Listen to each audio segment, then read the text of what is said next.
Your mother.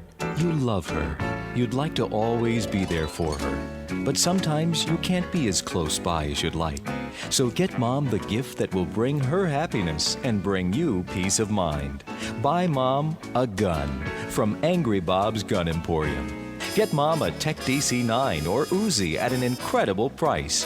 And with every assault weapon purchased, we'll include this decorative floral bouquet case for storing extra clips. Your free gift with any semi-automatic purchase. Get Mom the gift of firepower. Oh, son, you didn't. My own street sweeper. From Angry Bob's Gun Emporium. Welcome to Mark Moseley Show. Yes, it makes the perfect Christmas gift. Get Mom a gun for the holidays. You know, that's another thing that Trump should brand. Just in time for the holidays, the Trump gold-plated AR. Look at that beautiful piece of weaponry, laser engraved with the words, "Make America Great Again," right there on the stock. Grab yours before the deep state does. Because we have so many branded Trump things, he's even branding the gold card for immigrants. It's the Trump gold card for immigrants. Of course it is, right? The Trump Gold Card Visa Program, which provides an accelerated path to U.S. residency for high net worth individuals. That's right, foreign nationals can apply by paying a $15,000 processing fee, and if approved, contributing a $1 million gift to the U.S. Treasury.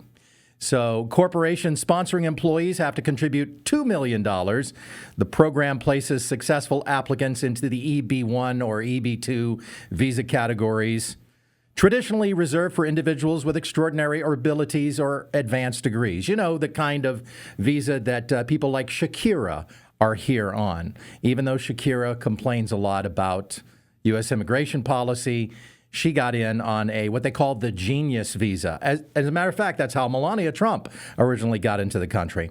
Trump administration officials say it'll draw top global talent, bring in billions in direct contributions, and replace the loophole-heavy EB-5 investor visa. Supporters say America should welcome high-value immigrants while removing those who violate the law. Critics argue it opens the door to buying citizenship, comparing it to controversial European golden visa schemes. A new website, trumpcard.gov, he branded the government website with his name. I don't care if you love or hate this guy, and there's no one in the middle, by the way. He's a very polarizing figure. You either love him or you hate him. You got to admire the game to have the audacity to call it the Trump card. And they're already accepting pre-registrations. Look, buying citizenship is what? Worse than paying a cartel to smuggle your family across the border, or the birth tourism that happens where rich people from around the world send their pregnant wives here to give birth on American soil. Look, at least this money is going into the U.S. Treasury. That coyote money, that goes into the pockets of drug lords in Central and South America, and they just use it to buy off more politicians to insulate themselves from prosecution. Don't get me started. But what I'm still waiting on are the Trump phones. Those have not materialized. And let's face it, kids, at this point, it's almost a year since they announced it. Probably not going to happen. That's going to go the way of the Trump steak or the Trump University, I fear. The Trump phones were promised. The T1 phone was supposed to be a patriotic gold-colored Android smartphone with an American flag on the back, AI face unlocking, 256 gigabyte storage, priced at $499. They're still taking pre-order deposits. So at some point, they're going to have to deliver something, I hope. Otherwise, they'll be in big trouble because, you know, the left wants to get Trump on anything, and if this is what it takes, they'll take it. So there's a website, and they're taking orders, but again, this looks like it could be one of the duds, which is a shame because I wanted the phones to come preloaded with customized voicemail greetings for the special people in your life.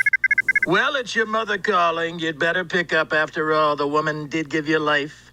She spent 30 hours in labor, so much labor, tremendous labor like we've never seen. and you just about ripped her in two. And of course, she changed your dirty diapers, so many diapers. She looked down and she said, "Wow, that's a lot of poo. Probably more than we've ever seen." Your mother, she loves you like nobody does. She cleaned your face with spit. You'd better pick up, otherwise you're going to get tremendous guilt like you've never had. A lot of guilt. Oh, look at your brother-in-law calling. He's calling to borrow money again. Don't pick up. He's not going to pay you back. He never does. He's kind of a loser, and we don't like losers. We like winners. He's running a bigger deficit than the state of California. Well, it's your boss calling. He's calling because the big meeting, the one you were supposed to be at, that important meeting, so very important, started 20 minutes ago and you were not there. Because you overslept again. You were out partying with your loser brother-in-law. And your boss is calling now to say probably that you're fired. You're fired. But if you do get fired, you know, you can always move in with your mother, who loves you, quite frankly, an uncomfortable amount. But don't buy a Trump phone for the kiddies this Christmas because, oh man, all the news about smartphones that's come out this week. That new study published in the journal Pediatrics found that children who get smartphones before age 12, and yes, believe it or not, as handsome and youthful as I am, I do have grandchildren, and I am worried about their cell phone usage. Now, my son, he's got it covered. He restricts their access and he restricts their time that they spend on their devices because this study found that children who received smartphones before age 12 faced higher risks of depression, obesity, and sleep deprivation. And those risks increase the younger the kids are when they get the device. So parents, watch out because it's not all good. The news is not all good. And the Babylon Bee, I love the Babylon Bee. We love the Babylon Bee on this show. And they had this golden nugget. The headline, 13 things safer to give your kids than a smartphone. Here's the story. The kids are really begging for smartphones this Christmas, but we all know there are potential risks. In lieu of purchasing your child a smartphone, perhaps consider any of these 13 safer alternatives. A jar of meth. Less addictive than a phone, and they might just clean the house while they're up for 72 hours straight. Measles. Painful, but odds are pretty good they'll recover. A real guillotine. Look at the kids playing French Revolution. A bag of broken glass. Now you stole that one from an old SNL bit. Safer and cheaper. How about a starving pet lion? Make the wise choice for your kids. Buy a lion. Gilbert U-238 Atomic Energy Lab playset with radioactive uranium core. It will poison them much slower than a phone. Cyanide capsules. Boy, they look just like Tic Tacs. A completely black outfit to wear when they're biking on the street at night. No one lets their kids bike on the street at night anymore. That is a bygone era. That went away in the 80s. But incredibly still safer than a smartphone, according to the Babylon Bee. Head for the freeway, kiddos. A ride on Ocean Gate Titan, the submarine, to see the Titanic. They've probably worked out the kinks. The One Ring, better than dealing with Nazgul than online predators. How about a catch a javelin game? They'll be fine. Kids have amazing reflexes. Suicide bomber vest, as long as you don't press the red button. And a coupon for a free trip on a Venezuelan speedboat. You know what? Maybe just settle for a flip phone. Protect your kids from smartphones this year and consider any of these excellent, much safer options. Again, from the Babylon Bee. We love the bee. By the way, that Trump impression earlier, that was real and not AI generated. And I feel like I have to say that. And because truth was already in short supply in this world, and then came AI. And let's face it, it's only going to get more difficult over time to know and to discern what is real and what is not, what is truth and what is lie. And when you look at the political divide, the social divide, the worldview divide that we have in our society, and the extremes on the left and on the right, and how much of a gulf there is between those two things, you already see signs. If you ever look at TikTok, if you ever look at X in particular, those two in particular, but Instagram and Facebook as well, you already see signs that it doesn't matter. It doesn't matter to millions of people if there's no real proof that, say, Trump is a proven pedophile, right? There are millions of people who look at the news, that look at the influencers, they look at the number of the retweets and the reposts, and they say, good enough for me. Good enough for me. Let's go with it. And my biggest fear is that coming generations will not only embrace AI 100%, they will come to fully embrace whatever AI-generated reality. They will come to embrace that false reality between AI, between artificial intelligence. When I say artificial intelligence, I mean like robots living in our home as companions, and a increasingly sophisticated virtual reality industry. Younger people will look at things that are fake and they will say, I don't care. I don't care that it's a lie. It looks good to me, and that's what I want to believe. And it's troubling because we've created a new digital Satan, or Satan has reinvented himself and he's digital. I mean, who is the father of lies? Who is the architect of the very first scam? Who said to Adam and Eve, did God really say you shouldn't eat that? Did God really say you shouldn't eat that? And sometimes as a believer, I look at Scripture and I think, okay, stay with me on this. This one's a little out there, but I think this is plausible. In Revelation, the terrible beast with the 10 horns and the 7 heads and the 10 crowns on his head, Revelations 13:1. As John watches, one of the heads of the beast seemed to have a fatal wound, but the fatal wound had been healed. The whole world was filled with wonder and followed the beast. And so I question, in some future time, when the Antichrist, if you're a Christian, you believe that the Antichrist will eventually come.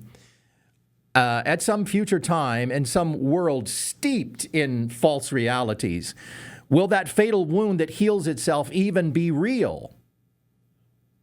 And if you laugh, just remember that there are many people out there who think that the attempted assassination of Trump during the campaign last year was somehow staged. And yes, I get the irony of that particular analogy. That's the irony of that does not escape me when we're talking about Revelation and the mortal wound that miraculously heals.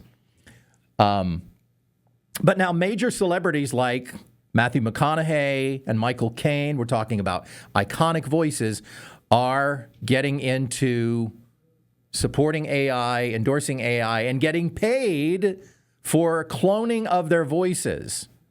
Matthew McConaughey has a recent partnership with a company called 11 Labs, which I am super familiar with, and I am kind of ashamed to say that I've used 11 Labs. Again, I have this love-hate relationship with AI. I love it and I fear it. I use it all the time, but I'm scared of it at the same time. So that shows you what a big old gigantic hypocrite I am. But Matthew McConaughey, one of several Hollywood celebrities that have licensed their voice for projects. And who else is another big one? Michael Caine has licensed his. Liza Minnelli, Art Garfunkel, Deepak Chopra. But it's not just living celebrities. Listen to who's back from the dead and ready to wish your Aunt Bethany a Merry Christmas. Judy Garland, James Dean, Burt Reynolds, Sir Laurence Olivier, Maya Angelou, and even the Duke, John Wayne. Happy birthday, Aunt Bethany. Pilgrim. Historical figures. Estates have licensed voices like Alan Turing, Babe Ruth, and Amelia Earhart, who there are audio recordings of, and 11 Labs has put it all into the machine, and now you can make those people who are long dead say anything that you want them to say. And it's kind of crazy. Now, 11 Labs has rules. They've got guardrails in place, so I can't just go on 11 Labs right now and have Michael Caine do a product for Lexus of Valencia, right? The local car dealership. But if Lexus of Valencia wants to pay enough money, they could do that. And 11 Labs will say, okay, well, it would cost you $20,000 to have the actual real Michael Caine come into a studio and record a commercial for you. But for only $1,500, you can get fake Michael Caine. And your customers will never know the difference. We promise.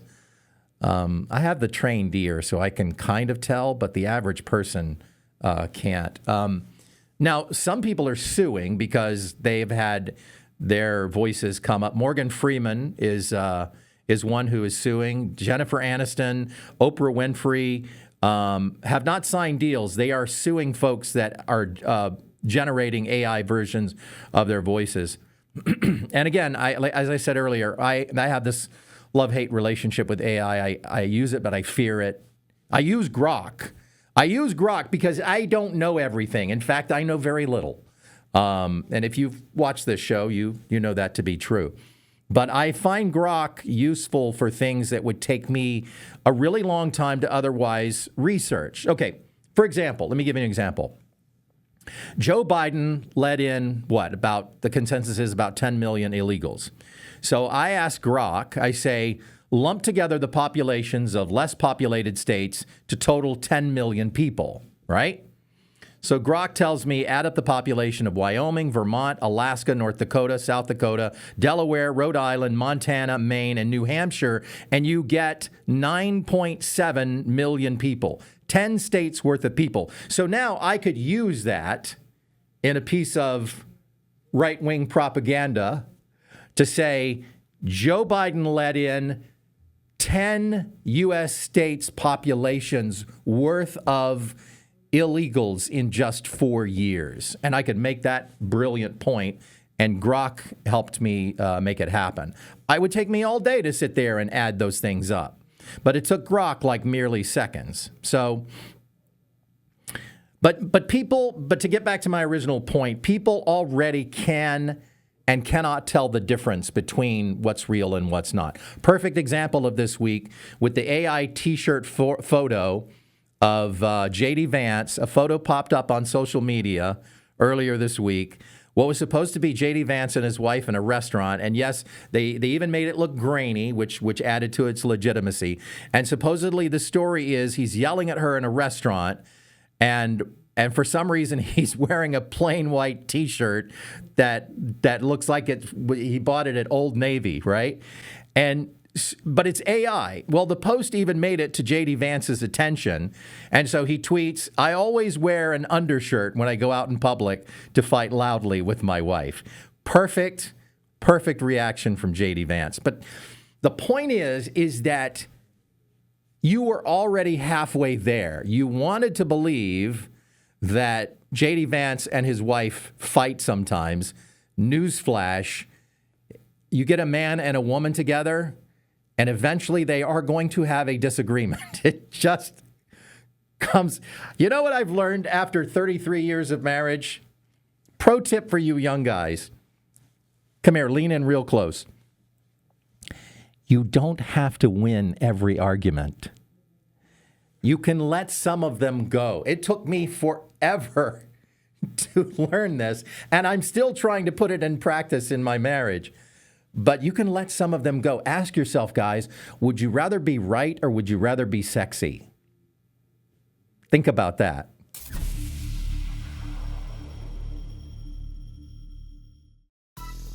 Welcome back to Mark Moseley Show. We were talking about AI and how people cannot tell the difference between what is real and what is fake, and how that's just going to get worse. A new survey by Deezer Ipsos reveals that 97% of people cannot tell the difference between human and AI-generated music. And wow, that is just sad. But you know what that speaks to, in my opinion, just my 2 cents worth? The quality of contemporary music that's being produced. Most pop music, and now I'm going to really sound old. It's okay, I am old. But I'll tell you something, and I will defend this. For a guy my age, I have incredibly eclectic taste in music. I listen to contemporary hip hop. I like some of it.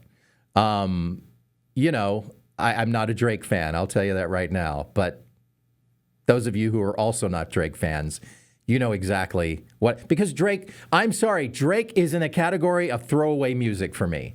I don't think there's, you can email me, you can hit me up on social media at Mark Moseley and just send me a DM and tell me why you disagree. But I just feel like most contemporary music is throwaway. It really is. And I don't care who it is, but most of the stuff, I sound so old saying this right now. But you know what? I know there are young people. I know there are young people out there, people in their 20s, that will agree with me and will defend me on this. Music was just so much better back in my day. Back in my day, I'll tell you, we had lyrics. Damn it, lyrics that had meaning. It's true, though. You go to the 70s, the 80s even, and okay, here's a perfect example of how much better things used to be. Go back to the 80s. I'm going to read you some song lyrics from 1987, okay? Listen to these lyrics. Those who came before me lived through their vocations. From the past until completion, they'll turn away no more. And still, I find it so hard to say what I need to say. But I'm quite sure that you'll tell me just how I should feel today. I see a ship in the harbor I can and shall obey. But if it wasn't for your misfortune, I'd be a heavenly person today. Do you know what that is? That is a club record. That is a club hit from New Order from 1987, a group that I'm sure in 1987 was considered to be not a serious music group. Club records is what they made. That's Blue Monday, one of their big hits from 87. But those lyrics are, that's poetry. That's beautiful. That's saying something. There's a message there, something you can dig into while you're dancing. It's true. Speaking of crappy pop music, how do you feel about this White House Sabrina Carpenter feud? Oh boy. So ICE has been using some of Sabrina Carpenter's music in some of their cute videos that they're making for social media, and she's not happy with it. What began as a routine government post quickly escalated in the last couple of weeks into a viral public spat, with Carpenter condemning the content as inhumane, the administration firing back, doubling down with mockery, and her fans amplifying the backlash through memes and ratios on X. Her stance, she's positioned herself as an outspoken critic of the administration's immigration policies. Fantastic. That's fine. We love free speech. Her initial reply emphasized ethical boundaries, stating that she won't tolerate her work being co-opted for what she considers to be evil ends. The White House's perspective, they defend the videos as unapologetic promotion of Trump's deportation agenda, targeting dangerous criminals. The cultural ripple effects. The feud has actually united unlikely allies, Swifties, criticizing Taylor Swift's past silence on similar issues, and conservatives praising the White House's savage responses. The dust-up shows no signs of cooling. especially with Sabrina Carpenter. She's the it girl in pop music right now. So, of course, they're gonna keep going. I'm on neither side of this thing, by the way. I'm on neither side of this. Sabrina Carpenter, I knew her. My son did a play with her when the two of them were just kids. This was about 10 years ago. And she was already a Disney princess. She was already a Disney a girl. And she was a sweet kid.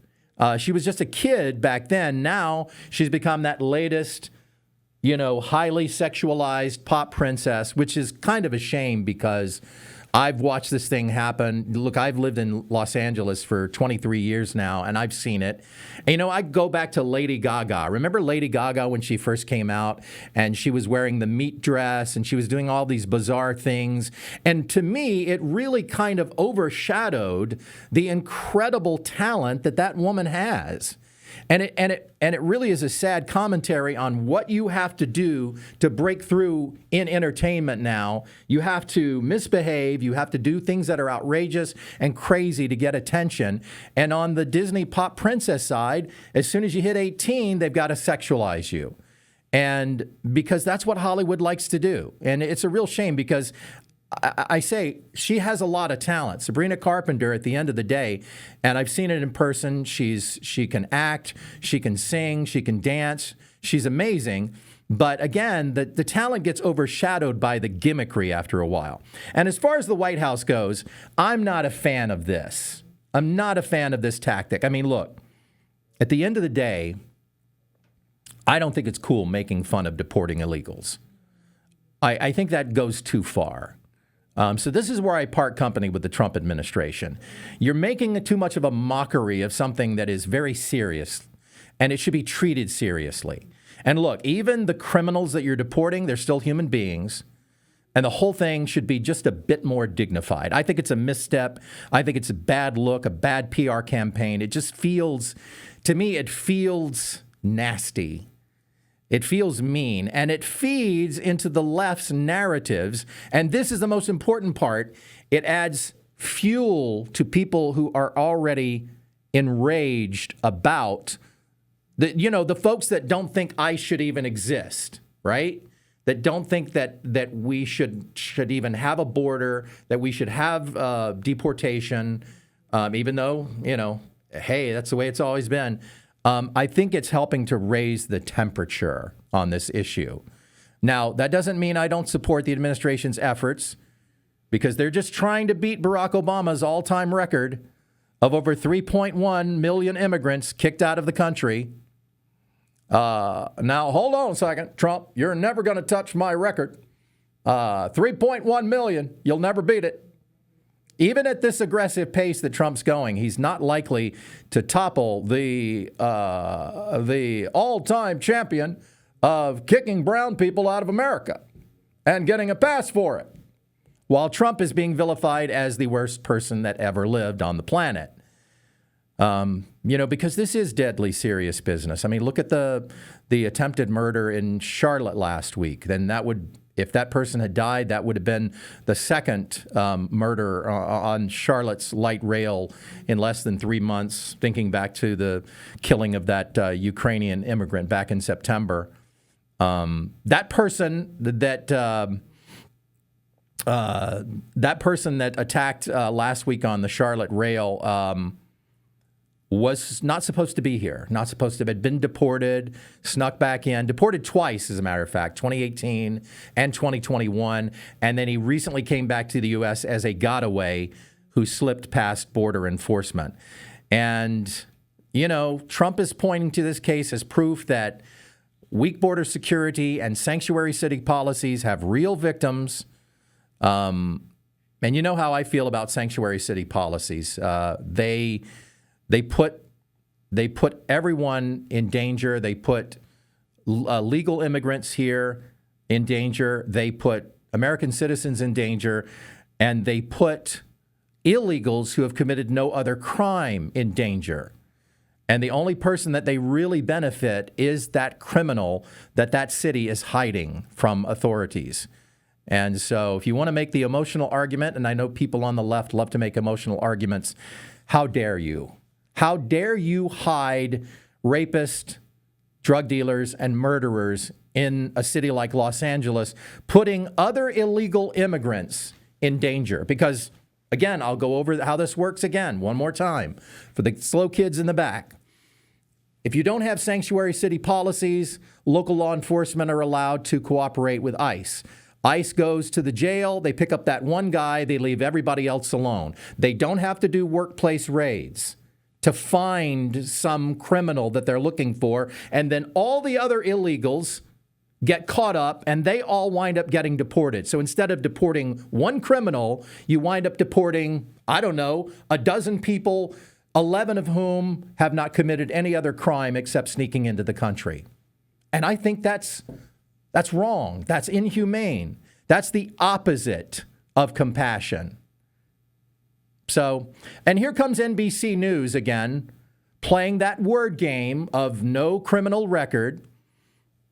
NBC News published December 8th article titled, ICE has arrested nearly 75,000 people with no criminal records. Well, of course, again, they're playing the game that the left always plays, where they make no distinction between legal and illegal, and they make no distinction between an illegal alien who's simply come across the border and then kept to themselves and committed no other crime, and the criminals that have come across who we don't want living in our country. Crossing the border without authorization is illegal under federal law. It violates Section 275 of 8 U.S.C. 1325, improper entry by an alien. Again, Trump's never going to catch Obama. So whatever names you want to call Trump, whatever label you want to slap on Trump, it will just apply to Obama. Unless you can come up with some other way to show that Obama kidnapped 1.7 million moms and dads off the street, disappeared them, separated them from their families, all the emotional manipulation arguments that we've all heard 1,000 times. Unless you can come up with some alternative narrative that applies to Obama and not Trump, well, then you're just a big old hypocrite sandwich with extra mayo. And we'll go out on this one. Leave it to Senator John Kennedy. We'll go to break on this one to tell it like it is, explaining the difference between legal and illegal immigration. Legal immigration is legal. Illegal immigration is illegal. Duh. And the president has sit-in federal officials to enforce the law because the local politicians in New Orleans won't. Many of the local politicians are friends of mine. But we just disagree. They are preternaturally and ferociously woke. They are. Many of them, I know them, many of them majored in online activism with a minor in puberty blockers. New from Pfizer. Now there's a treatment for severe Trump derangement syndrome. New MAGA Penton. If you feel sudden urges to move the family to Canada, if you believe every headline that ends in, and he's destroying democracy, if seeing red hats makes you see red rats, you may benefit from taking MAGA Penton. Side effects may include sudden bursts of flag waving, desire to own multiple guns, humming the national anthem at inappropriate times, an irresistible urge to grill burgers on non-holidays, or dry mouth that can only be relieved by drinking Diet Coke. And now, good news, MAGA Penton is free for most lower-income households. TDS treatment is free under the ACA. Yes, Trump derangement syndrome is covered by Obamacare. MAGA Penton. One tiny pill gives you 4 years of peace of mind. Welcome back to Mark Moseley Show. Thanks for following me on all social media platforms at Mark Moseley, Moseley. The spelling of my name is right there on the screen, so you can't get it wrong. In other political news, Nashville liberal gets in trouble for dissing country music. One of my favorite headlines of the week. Despite a surprisingly strong showing, Democratic State Representative Afton Bain, I'm not sure how she pronounces her last name, conceded defeat to Republican Matt Van Epps on election night last week, December 2nd. Van Epps, a Trump-endorsed U.S. Army combat veteran and former Tennessee State Commissioner, secured the seat vacated by Representative Mark Green with a solid, narrow but solid margin. What didn't help Afton Ben was the fact that an old podcast resurfaced with her apparently dissing country music, which is sacrilege in Tennessee. There was a November 2020. Oh no, there was an. Oh, there was a. It wasn't. This is when the controversy came out in November. But she did this Grits podcast, and it was from last year. She did this podcast in which she said, quote, "I've been heavily involved in Nashville mayoral races because I hate this city. I hate the bachelorettes. I hate the pedal taverns. I hate country music. I hate all the things that make Nashville apparently an it city to the rest of the country, but I hate it." Now, she tried to say it was a joke, and she said, "Look, Nashville is my home. I do not hate country music. I was conceived after a George Strait concert." Well, at least her parents were country music fans. She said, "I didn't mean any of it." But the damage was done, and she wound up losing to Matt Van Epps, who, let's face it, has a more Republican-sounding name than Afton Ben. Afton Ben sounds like she's from Seattle. I'm sorry. Well, the problem here is the majority of country music is thematically aligned with right-leaning themes and values. What we clearly need is more blue country music with a more liberal bent. So I came up with some titles to get you guys started out there. In fact, here are 10 liberal country music song titles. Can we get Larry the Cable Guy to read these? Here we go. My 10, in no particular order, my top 10 country music song titles. My tractor identifies as a Prius. My pronouns are he and haw. I bought you that diamond because my student debt was forgiven. The Trans Am ain't the only trans at my house. Get her done, that's right. Mama voted blue and the crop still grew. How about you now? How about this one? Wind turbine spinning where the oil rigs used to be. These are my liberal country music songs. This old dirt road needs an HOA. That's a personal favorite. How about this one? My Confederate flag's got a bunch of new colors. Two more, I promised. Two more. I was so drunk I forgot to plug in the truck last night. And the last one, there's a man in a dress reading stories down at the Tractor Supply. All right. Okay. Well, we love immigrants. The left loves immigrants, but they will make fun of Melania all day. And Melania, you could pre-read what you're going to read to the kids. Can Santa see in the dark? Does he wear night vision goggles that make everything green? I bet he'd like that because Santa likes green. Or heat vision goggles because he might like red better. Should we leave out carrots, not cookies, on Christmas Eve, since they're good for his eyesight? No, the twinkling lights on the tree will make enough light for Santa to see. Her accent is thick. It is thick. Look, she's lived here a long time, but look, Arnold Schwarzenegger still has a thick accent, and I've lived here for 50 years, and my accent is so thick that sometimes it gets in the way, because this is what he says. He still says phrases like, and all of this, and this is what I says. And the accent is still thick. And I don't think she pre-read what her assistant had written there.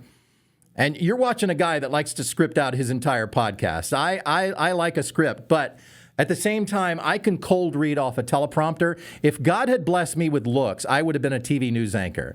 I would have been Ron Burgundy. I'm so good at that. But she's not. She's not Trump. Trump can get up there and shoot from the hip and free ball all day long. But we forget that many people can't do that as well as her husband can. And by the way, she's not, to my knowledge, trying to drive a 26,000-pound truck. For those of you who are comparing her to truckers who don't speak English. Here's another clip where Melania is reading, and the left made fun of her for this. This executive order, fostering the future for American children and families, gives me tremendous pride. It is both empathetic and strategic. It will certainly be impactful. It aims to establish a comprehensive network connecting federal departments and agencies, private sector's businesses, higher learning institutions, and charitable organizations. This will create new educational and employment opportunities countrywide. And the left zeroed in right in on that past supposed comment from Trump saying that he couldn't listen to Melania for more than 20 minutes, which, by the way, I asked Grok, and Grok says no, that didn't actually happen. But you know what? Even if it was true, that's not a comment on their marriage. That's not a comment on Melania's accent. That's a universal truth. No man can listen to any woman, no matter how smoking hot she is, for more than 20 minutes. Sorry, Marie. We've been married for 33 years, and sometimes at 20 minutes in, my wife is just starting to get to the point of the story. That's when you need Nagapentin. New from Pfizer. Everyone knows that Trump is a Hitler. Trump is a dictator. And so now it's time it's come to that part of the show we like to call Now That's a Dictator. Now that's a dictator. Bangladesh's former prime minister, and I'm not even going to attempt to pronounce his name correctly, but it's Sheikh Hasina, was sentenced to death on Monday for violently suppressing student protests in 2024. The UN estimates that Bangladesh's security forces killed up to 1,400 people and injured thousands during a 3-week-long clash last summer, allegedly under then Prime Minister Hasina's orders. Protests were sparked by government job hiring practices that favored relatives of those who fought in Bangladesh's 1971 liberation war. But even after policies changed, job market challenges and inflation have kept younger generations demonstrating over the years.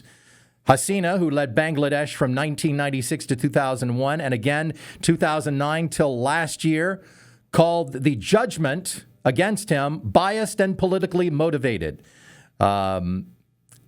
And I've misgendered her. She's currently living in exile in India, which seems unlikely to agree with Bangladesh's extradition request. Bangladesh's interim government called the verdict historic and upped domestic security bracing for protest by her supporters. It's ma'am. Excuse me, it's ma'am. It is ma'am. Yes, her supporters. Again, she killed 1,400 people who were protesting in the streets. Now that's a dictator. Now that's a dictator.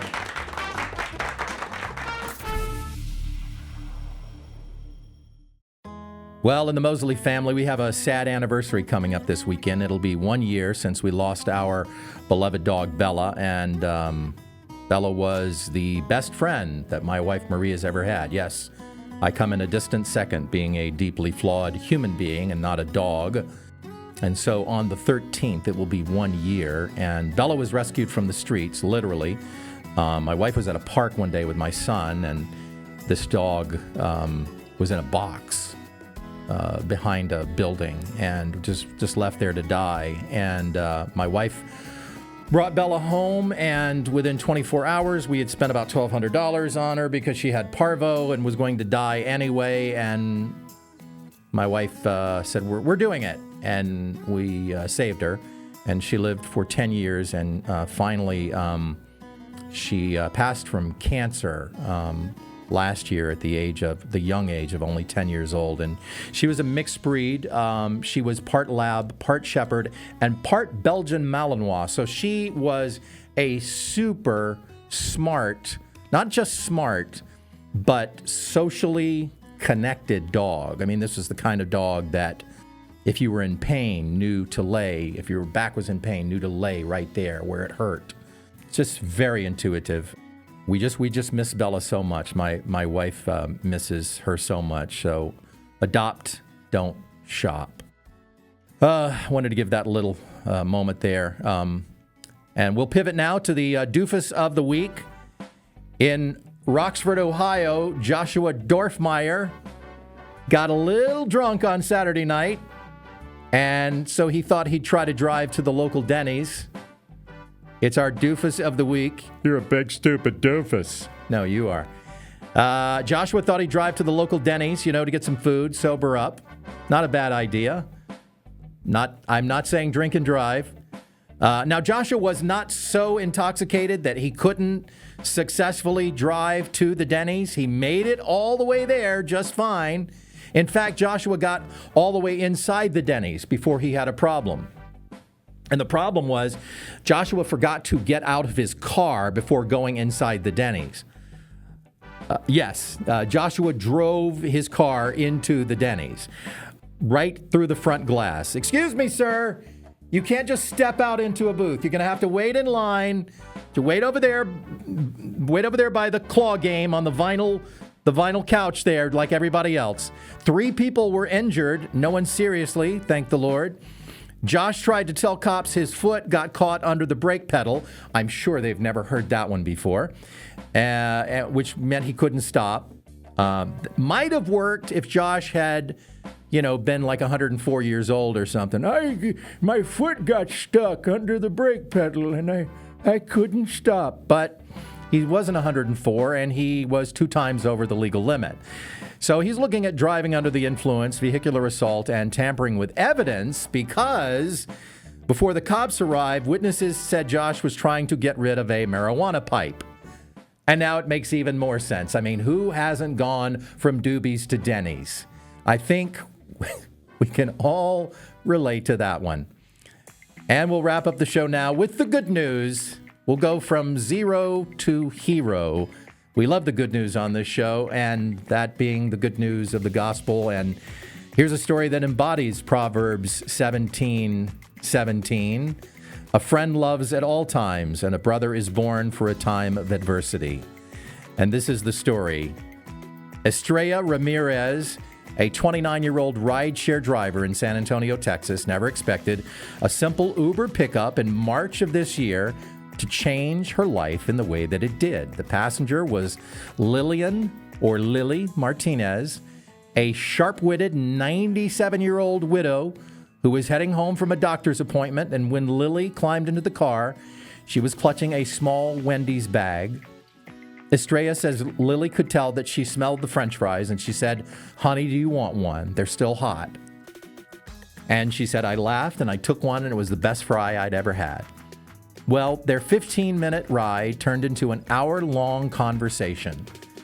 Lily told her stories about dancing during World War II, losing her husband in 1982, and how she still drives herself to Wendy's every Friday because the Frosty machine is working there. Estrella opened up about growing up in foster care and never knowing her own grandparents. When they pulled up to Lily's little yellow house, Lily refused to get out until her new friend promised to come back the next Friday, same time, same Wendy's. And Estrella kept that promise, and the Friday after that, and every Friday for the last 9 months.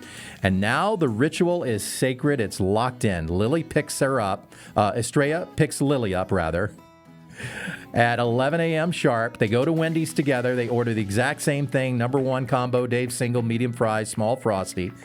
They sit in the same red booth by the window. They split the fries, and they talk about their lives, love, loss, politics, which they disagree on, but they do it civilly, and which great grandkids are behaving and misbehaving.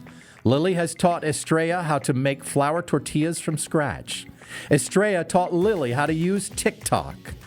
Lily calls Estrella my grandmother from another mother. Estrella calls Lily abuela. So when the Today Show showed up to pick up the story and went there to film it, the manager at the Wendy's, by this time, he knew that he's seen these two women, and they put up a plaque that names that booth the Lily and Estrella booth, which made both women burst into tears. Lily said, I prayed for her family my whole life. God just took his time and delivered her with French fries. And Estrella says, every Friday I get to be 9 years old again and have the grandma I never had. It was the best Uber fare I never charged. They still meet every single Friday. And yes, as of today, the Frosty machine is still working. That's the show. Thank you for watching. Don't forget to subscribe on YouTube, please. Leave me a comment, too, good, bad, or indifferent. I don't hate your show, but I don't really care that much. That's fine. Leave me a comment. You can find this podcast on iHeart, on Spreaker, on Spotify, on Apple Podcasts, and, of course, on YouTube. And until next time, may God bless you with health, joy, and wisdom.